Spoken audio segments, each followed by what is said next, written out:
Bonjour, aujourd'hui on va se pencher sur un joueur qui a beaucoup fait parler de lui, Hassan Diao. Il avait vraiment marqué les esprits la saison dernière à Com. Oui, un ailier sénégalais très prometteur. Exactement. Et puis une blessure est venue tout stopper net. Du coup, l'attente est grande. Quand est-ce qu'on va le revoir? C'est la question que tout le monde se pose à Com, oui. Alors, pour essayer d'y voir plus clair, on s'est basé sur un article de Sénépost qui a eu des infos via leur correspondant en Italie. L'idée, c'est de comprendre un peu mieux cette blessure, où il en est de sa récup et cette fameuse date de retour potentiel. Et comprendre aussi pourquoi ce retour est si important pour l'équipe, effectivement. Parce que faut dire ce qui est, pour l'instant, sa saison est blanche. C'est quand même assez frustrant, surtout après sa fin de saison dernière qui était... Remarquable, oui. Il avait vraiment flambé. C'est ça. Ce contraste est assez saisissant, en fait. Bon, reprenons un peu. Hassan Diao, donc, jeune ailier sénégalais, passé par le Betis Séville, avant d'arriver à Com. Un transfert intéressant déjà à l'époque. On sentait le potentiel. Et il a vite confirmé. Sa deuxième partie de saison l'an dernier, c'était quelque chose. Les chiffres parlent d'eux-mêmes, non? Ah oui, tout à fait. On parle de 8 buts et une passe décisive. En seulement 15 matchs. Exactement. En 15 apparitions. Pour un joueur qui arrive en cours de saison, s'adapter comme ça et être aussi décisif, C'est pas rien. non, c'est loin d'être anodin. Ça montre une vraie capacité d'intégration et un impact immédiat. 8 buts en 15 matchs, bon, les stats bruts, c'est déjà impressionnant pour un ailier. Mais ça dit aussi autre chose, non? Ça suggère un joueur qui peut faire basculer un match. Exactement. Ce fameux tranchant offensif qui fait souvent la différence. On imagine bien que Com comptait énormément sur lui pour démarrer cette nouvelle saison. Et pourtant, le contraste est là. Cette saison, il a joué quoi?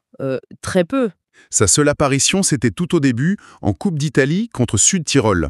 Oui, c'est ça. Un peu plus d'une demi-heure sur le terrain. Et depuis, plus rien sur les feuilles de match. Alors, qu'est-ce qui s'est passé? C'est quoi cette blessure exactement? Alors, la source de tout ça, comme le rapporte l'article, c'est une blessure qui date du printemps dernier, en fait. Vers la fin de sa bonne période, justement. C'est une fracture du métatarse. Ah oui, un os du pied. Oui, un os important, évidemment.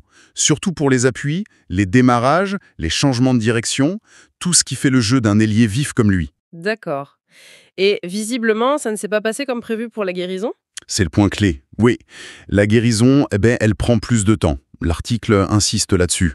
La blessure s'est avérée plus sérieuse que ce qu'on pensait au départ. Plus sérieux, c'est-à-dire? On a des détails?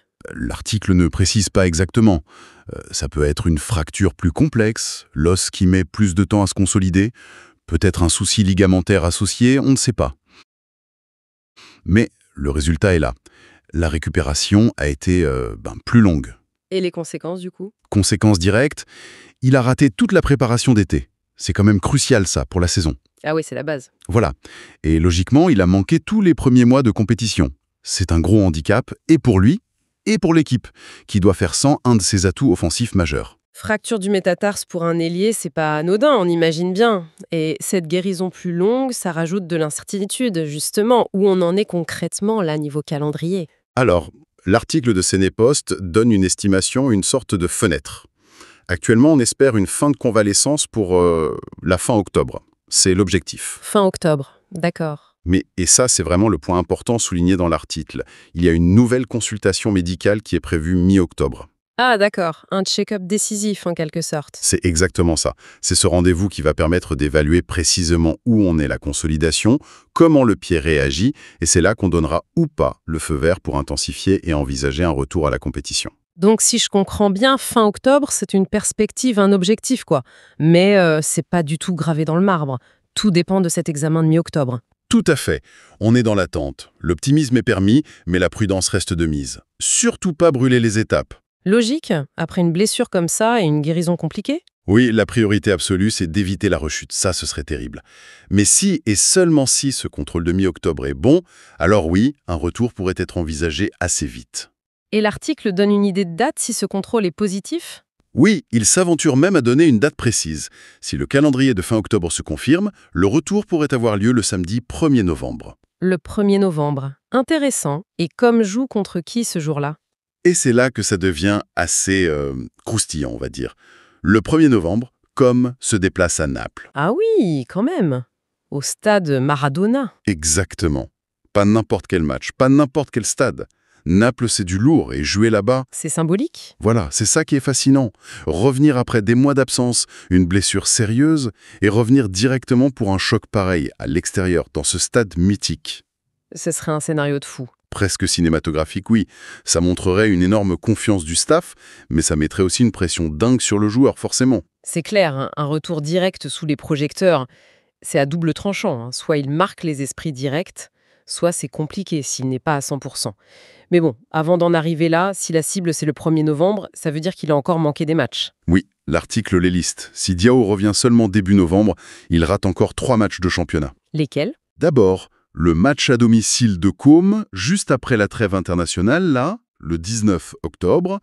Ensuite, un déplacement, potentiellement piège, à Parme, le 25. Et enfin, une autre réception, Vérone, le 29 octobre. 3 matchs, donc potentiellement 9 points. C'est ça.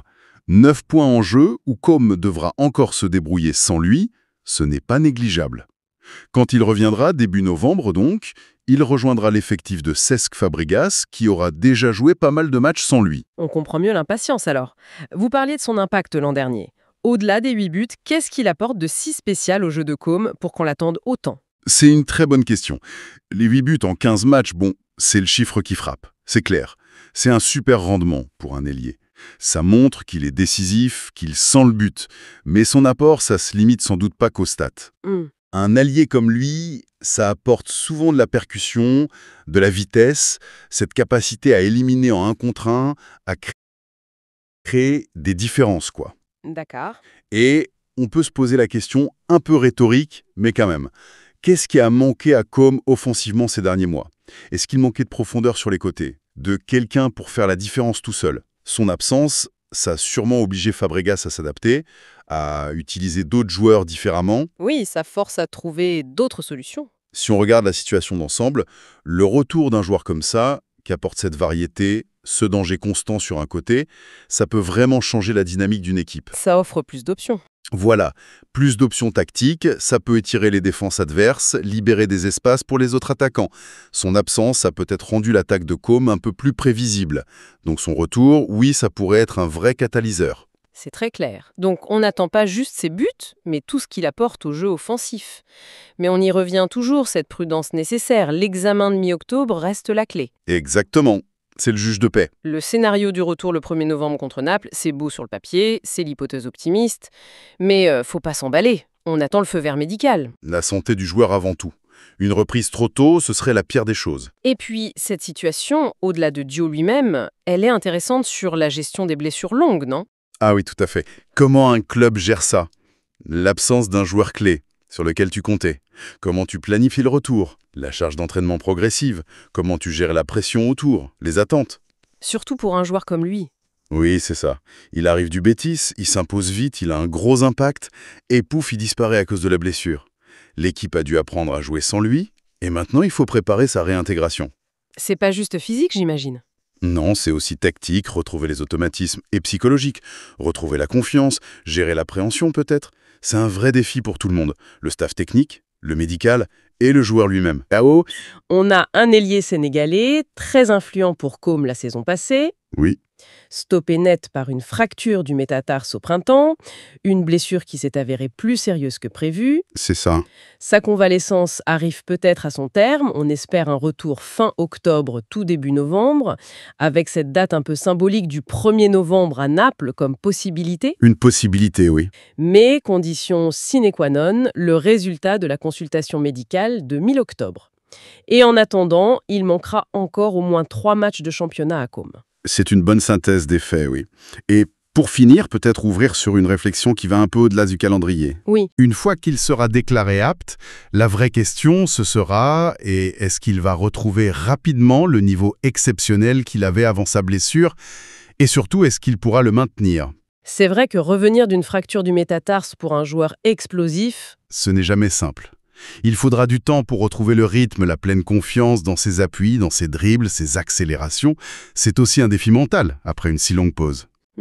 Et pour Côme, qui a tant besoin de lui offensivement, comment l'équipe, comment le staff va gérer sa montée en puissance? Elle sera sans doute progressive, sa capacité à redevenir le joueur décisif qu'il était. Et la manière dont ce retour sera géré. Exactement. Ce sera sûrement crucial pour la saison de com. Le comment de son retour sera peut-être aussi important, voire plus, que le quand.